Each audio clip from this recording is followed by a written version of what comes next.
எல்லாருக்கும் வணக்கம். நான் உங்கள் மகேந்திரன். ரீசெண்டாக நான் ஒரு இன்டர்வியூ கொடுத்துருந்தேன். அதில் நான் பேசின நிறைய விஷயங்கள் பயங்கரமாக ட்ரால் ஆச்சு. இன்ஸ்டாகிராம், ட்விட்டர்லேருந்து இன்னைக்கு காலைல யூடியூப்லலாம் பார்க்கும்போது எனக்கு ரொம்ப ஷாக்கிங்காக இருந்துச்சு. யாரெல்லாம் நான் ரொம்ப மதிக்கிறனோ, நான் யாரோட கருத்துக்கெல்லாம் கரெக்ட்னு இவ்வளோ நாள் என் ஃப்ரெண்ட்ஸ் கிட்ட பேசிகிட்டு இருந்தனோ, அவங்க எல்லாருமே என்னை பற்றி பேசியிருந்தாங்க.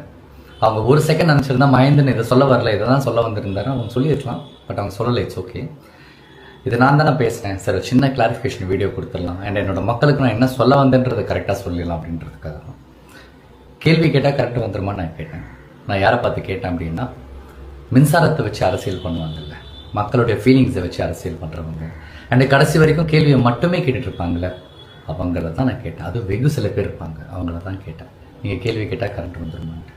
அதுக்கப்புறம் 6 மாதம் டைம் கொடுங்க, நீங்கள் கேள்வியே கேட்காதீங்கன்னு நான் ஏன் சொன்னேன் அப்படின்னா, அண்ணா ஆட்சிக்கு வரும்போது எனக்கு ஒரு 6 மாதம் கால அவகாசம் கொடுங்க, நான் கண்டிப்பாக எல்லாத்தையும் கரெக்டாக செட் பண்ணி உங்களுக்கு ஒரு நல்ல ஆட்சியை நான் கொடுப்பேன் அப்படின்னு அவர் சொன்னார்.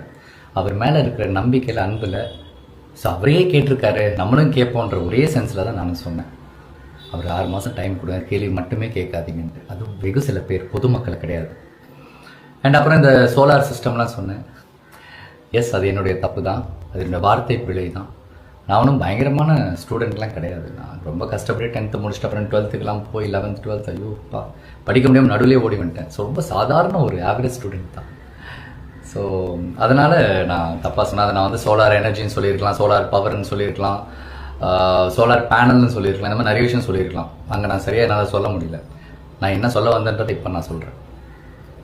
2015 கொச்சி இன்டர்நேஷ்னல் ஏர்போர்ட், நம்ம கேரளாவில் ஒரு ஏர்போர்ட் இருக்குது. அந்த என்டையர் ஏர்போர்ட்டும் சோலார் எனர்ஜி சோர்ஸில் தான் அது ஒர்க் ஆகிட்டுருக்கு. என்டையர் ஏர்போர்ட் நீங்கள் ஃபுல்லாக பார்த்தீங்கன்னா அந்த ஏர்போர்ட்டை சுற்றி சோலார் பேனல்ஸாக தான் இருக்கும். அதில் வர்ற அந்த எனர்ஜி சோர்ஸில் தான் அந்த ஏர்போர்ட்டே ரன் ஆகிட்டுருக்கு. உலகத்திலேயே ஃபர்ஸ்ட் ஏர்போர்ட்.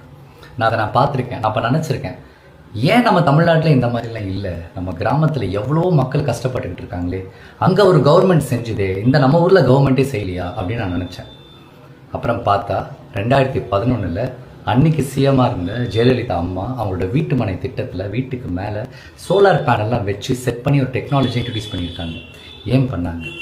மக்கள் கரண்ட் இல்லாத நேரத்தில் கஷ்டப்படக்கூடாது, அவங்களுக்கு இந்த ஃப்ரீ சோர்ஸ், இந்த ஃப்ரீ எனர்ஜியிலேருந்து எலக்ட்ரிசிட்டி வந்துட்டு ப்ரொடியூஸ் ஆகும், இதில் மக்கள் ஓரளவுக்கு பயனடைவாங்கன்ற ஒரு டெக்னாலஜி.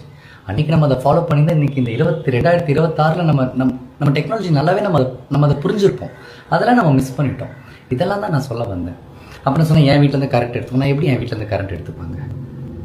என் வீட்லேயும் கரண்ட் எடுத்தாலும் எடுத்துக்கோங்க, நான் இப்படியே இருக்கேன், கஷ்டப்படுறேன், இந்த மக்களாக கஷ்டப்படுறேன்னு தான் நான் சொல்ல வந்தேன்.